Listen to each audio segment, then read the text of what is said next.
Hello everyone and welcome to Big Flick Energy. Recently I made a video on how all the DreamWorks films are part of a connected universe similar to the popular Pixar theory, and while that video has done well, I've recently decided it deserves an expansion, or sequel if you will, as we've recently been getting a lot of DreamWorks news with projects like Fu Panda 4, Shrek 5 and the Donkey spinoff, Trolls 3, and even a new original film, Ruby Gillman Teenage Kraken, on the way. So this one deserves an expansion. But not with those films just yet.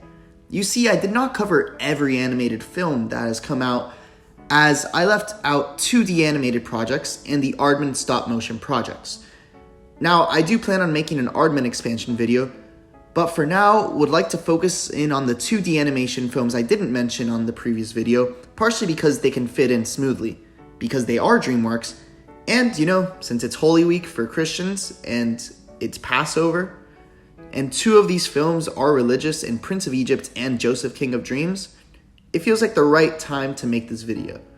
So today, I'm going to discuss what time period each of these films fits into the timeline and how it pushes the ever-expanding story forward of the DreamWorks universe. So here we go. So there are 5 2D animated films from DreamWorks in Joseph King of Dreams, Prince of Egypt, Sinbad Legend of the Seven Seas, The Road to Dorado, and Spirit. I already included Spirit in the original video because they recently made a 3D animated continuation of the 2D film. So based on the rules set in that video, I was able to include it, but I left the other 4 films out. The first film to discuss though is Joseph King of Dreams. So this film takes place in 1600s BC and follows the biblical story of Joseph from the book of Genesis that serves as a prequel of sorts to the next film, The Prince of Egypt. But it's not 100% accurate to the biblical story. There are some changes that they make. It follows the prophet Joseph, who has the ability to interpret dreams and is sold into slavery in Egypt, where people learn of his gifts. When Joseph receives a beautiful coat from his parents, his 10 brothers hate him even more, and are driven to sell him to desert merchants, who take him to Egypt. There he is made the servant of a wealthy Egyptian who misunderstands him, and has him thrown into prison. He shows his God-given gift by interpreting the dreams of 2 other prisoners, and eventually the Pharaoh begins to be plagued by dreams, and sends for Joseph, who interprets them and saves Egypt in the process. He is made second in command to the Pharaoh, and has most of Egypt's grain stored. Eventually his brothers arrive in Egypt to buy food because of famine, and he must forgive them. Then the dreams that had angered his brothers were in reality prophecies that had come from God. Now, this film takes place, as previously mentioned, around 1600s BC, and to determine where each film fits on this timeline, I will be using the timeline created by my subscriber, Pekush20, as reference, so thank you for that, Pekush20. I really appreciate it. Based on this timeline, this film fits in right after the Trolls films, as we see societies of only humans thriving where these humans have been able to herd animals as shepherds and are using them for their own benefit. Since this film takes place partially in Egypt, a place which holds Egyptian gods in high places amongst their society, it's possible these creatures, like Anubis, which is one of the Egyptian gods, were being worshipped as gods and ruling over their society. So the actual god decided to move these false idols, which, as I mentioned in the crude section of the previous video, there was probably some evolution that took place between crudes and modern day, which is why we have ogres that were probably like the cavemen that grew up in the swamp and the trolls that grew up in the caves. So we had a lot of these mythical creatures evolve, and it's possible some of the ones that evolved into the society of Egypt were treated like these gods. So the actual god decided to move these false idols to the other side of the world where they would live amongst the people, not above them, which is why so many of these mystical creatures are concentrated in Europe around the time of Shrek. This film gives us an origin for where all this magical power in this DreamWorks world comes from, which originates from God, where God constantly gives Joseph these visions in his dreams in a similar way to how Jack Frost from Rise of the Guardians receives visions from the Man in the Moon, which before this video was already considered the god of the DreamWorks universe. So in this world, the Man in the Moon is just another name given to the Christian/Jewish/Muslim God, which is the main god in this world. So it's actually pretty powerful now when you watch the intro to these DreamWorks movies, where they show the boy in the moon fishing, that it's actually this world's god as well. As I mentioned in The Rise of the Guardians, The Man in the Moon gives individuals like Jack Frost, Sandman, and Claus these abilities, so it makes sense for the Man in the Moon to be God, as he too gives Joseph these prophetic dreams. Now, the way the Man in the Moon is described by the official DreamWorks fandom page is that he was the very first guardian who lives on the moon and protects the dreams of all children. You know, it's pretty interesting to see dreams be brought back into this, when the way God communicates with Joseph throughout this movie has everything to do with dreams. So I think this just confirms this. We then move on to a follow-up to Joseph, King of Dreams, in The Prince of Egypt. Now, it doesn't include any of the same characters except, well, God, as it does take place around 1250 BC, but it's a follow-up as it is another biblical story, that of Moses. Here, Egyptian Prince Moses learns his identity as a Hebrew and his destiny to become the chosen deliverer of his people. Centuries ago in ancient Egypt, Pharaoh Seti ordered all the male Hebrew babies to be executed. In this story, a desperate mother decides to let God guide her newborn son instead of execution. Found by the queen, the baby is named Moses and brought up as the Prince of Egypt and the brother to the Pharaoh's son, Ramses II. As time passes, the two brothers are separated as Moses discovers his true heritage as a Hebrew and defies the Egyptian way of life. After escaping from the city, Moses finds that he is called by God to lead his people out of Egypt as his messenger. Unfortunately, Ramses II now rules over the Hebrews with an iron fist, and it will take all of Moses' strength and God's miracles to change the world. So this film shares a lot of the same connections to the larger universe as Joseph, King of Dreams, with the presence of God especially prevalent, but it also expands on some ideas. It expands on the presence of God by showing the immense power he is capable of, like killing the firstborn son of all who do not mark the blood of a lamb on their door, and by parting the Red Sea, which is such a sight to see in this film.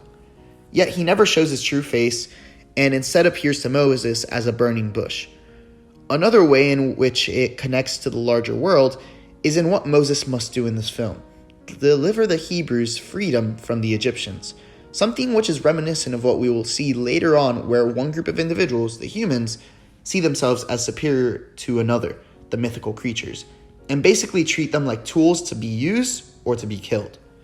This film effectively shows that God will provide aid to those in need, which ties in well with what is mentioned in the DreamWorks video, where the Man in the Moon provided these intelligent animals with special capabilities similar to the Guardians to help them regain their freedom, which is why we see so much magic being used in the world of Kung Fu Panda, with Chi energy in China, and more recently in the new Kung Fu Panda the Dragon Knight TV show with the mages in England. Both of these situations showed God give an oppressed group more power to help them regain their freedom. We also continue to see the grandiose Egyptian society filled with sphinxes, with human heads and lion bodies as pharaohs, which, as previously mentioned, could allude to these differently evolved beings that became mythical creatures, being known as gods to the Egyptians, but God saw them as being worshipped as false idols because of this, so he dispersed them to Europe instead. This could be why out-of-place creatures like the sphinxes appear in The Adventures of Puss in Boots, which takes place in Spain. Now, I think it's great to have two stories which many, including myself, believe happened in our world to be shown in this world. It adds layers to this world that make it more relatable, where we can see how some of these events in this world mirror ours, which helps us connect further with the other films. It also helps ground the idea of the Man in the Moon for us to make what he does in the films, like The Rise of the Guardians and the theory of him granting power to the animals to help gain freedom from the humans, more realistic. This film is then followed up by not a biblical tale, but one that takes place around 800 years after the Prince of Egypt, in the 400s BC, in Sinbad, Legend of the Seven Seas. Now, compared to Prince of Egypt, this movie is not on the same level of quality and apparently was the reason they stopped making 2D animated films. In this film, a Persian sailor named Sinbad is on a quest to find the magical Book of Peace, a mysterious, legendary artifact that Eris, the wicked goddess of discord and chaos, has ultimately framed him for stealing. If he fails on this quest, his childhood friend Prince Proteus of Syracuse will take Sinbad's death penalty, while Eris gains a desired foothold of power in the world of the mortals. So bringing Eris into the picture, an evident godly being, is strange considering she is so evil, and we've established the only being that can create these beings with guardian level powers is God or the man on the moon, which would be the same person. But this still fits the bill where we've seen two guardians turn to the dark side in the forms of Pitch Black from Rise of the Guardians, otherwise known as the Boogeyman, otherwise known as Baba Yaga. The other was a theory from my previous video stating the fairy godmother from Shrek was also one of these guardians from the past, but turned evil. We know Pitch Black used to be a hero and guardian, but was overwhelmed by the fearlings and forces of evil, which made him into what he was in Rise of the Guardians. If we're working with a Christian/Muslim/Jewish God, we know there's a counterforce to God in the form of the devil that would definitely have some sort of a role to play here as well, which would be responsible for beings like the fearlings and turning characters like Pitch Black evil through fear and the fairy godmother evil through greed. So it's plausible Eris was a similar case and former guardian, but was turned evil to bring about chaos. We even got to see her have her own goons similar to Claus and the Tooth Fairy with her constellation monsters like Sirens, the Sea Beast, and the Icebird monster. Honestly, based on how many of these goons she has and how powerful she is in comparison to the other guardians though, actually makes me think she may even be this world's interpretation of the devil, and has always wanted to create chaos, which is why she mentions she wants some action and not as much talking so she can keep on creating these creatures and causing guardians to sin or to become evil to continue creating chaos in the world. So I guess that would set her up as the big bad of the DreamWorks universe. If that is the case, that would make those creatures she created demons in a way, which puts them in the same category as characters like the Blood Wolf from The Adventures of Puss in Boots and Ki-Pa from Kung Fu Panda Legends of Awesomeness. Her story in the film does end with her stating she has places to go, things to destroy, and stuff to steal. So she does go on with plans to continue bringing chaos to this world, and she is not defeated in this film. So it makes sense why her presence is still felt in later projects. She's the only character with power like this that has tried to show the darkness other characters have and constantly tried to tempt them into this darkness. So I believe her most likely form is as the devil of the DreamWorks universe, where although she gives the Book of Peace to Sinbad, she has much more chaos to create in this world. So this film does take place about 1,000 years before How to Train Your Dragon comes into play, and shows another society filled with humans, but not exempt of magic, as shown through the Book of Peace, and the response to creatures like this where they're not really fazed by it, where they are fazed by it, but it's not to an extent like, wait, how is this possible? So that response kind of makes it seem like perhaps something the people of Sicily, which is a society Prince Proteus rules over, that they exterminated from their island, considering there's even a lack of animals here outside of Sinbad's dog, which doesn't live there, and dead fish they used to eat, which shows what may eventually come to pass in other societies in Europe, like that of Far, Far Away, otherwise known as Camelot, or Duloc, or the Isle of Berk. So it's possible that they recently did take out the majority of these creatures, and whenever they see one, they're not really fazed by it fully, because they know that they can take it out, which they do in this film. They take out a lot of them. The next and final film takes place a couple of years later, in 1519 AD, about 500 years after the Shrek franchise and 300 years before the Spirit franchise. This film is The Road to El Dorado. In this film, Miguel and Tulio are two friends who make a living as con artists and thieves. When the two discover a map to the legendary city of gold, El Dorado, they wash ashore in Central America, where they discover the city of gold is real, and its native inhabitants mistake them for visiting gods. In this film, we were treated to yet another lost city that smugglers/con artists come across, where here it's El Dorado, and in The Adventures of Puss in Boots, it's San Lorenzo, which is kind of ironic considering both of these stories start in Spain. It's also kind of crazy that for some reason The Adventures of Puss in Boots is actually one of the projects most influenced by these 4 2D animated projects. This film also shows the continued separation of animals and mythical creatures from society, which will lead into Spirit, where here as well, the main companion for the characters is a horse. In El Dorado, which is heavily inspired by Aztec culture, they also praise certain animals as gods. So using the same logic as that of Joseph, King of Dreams, God most likely removed these false idols from their society, which is why their society is only filled with humans, well, except for the main antagonist, Sekko Khan, who is a human but has a connection to magic, which is most likely brought about by the aforementioned devil, Eris, as a force of dark magic. He even creates a potion that makes him into an Aztec jaguar monster to attack the village towards the end of the film. Now, this film doesn't have as many tie-ins as the other 2D animated films, unless if you consider adult jokes a tie-in, but it's still an interesting story which once again shows how some humans would see others as less than them, which is why at the end of the film, the Spaniards took Zekocan in to most likely become enslaved, since they saw them as inhuman, similarly to how they saw mythical creatures as inhuman.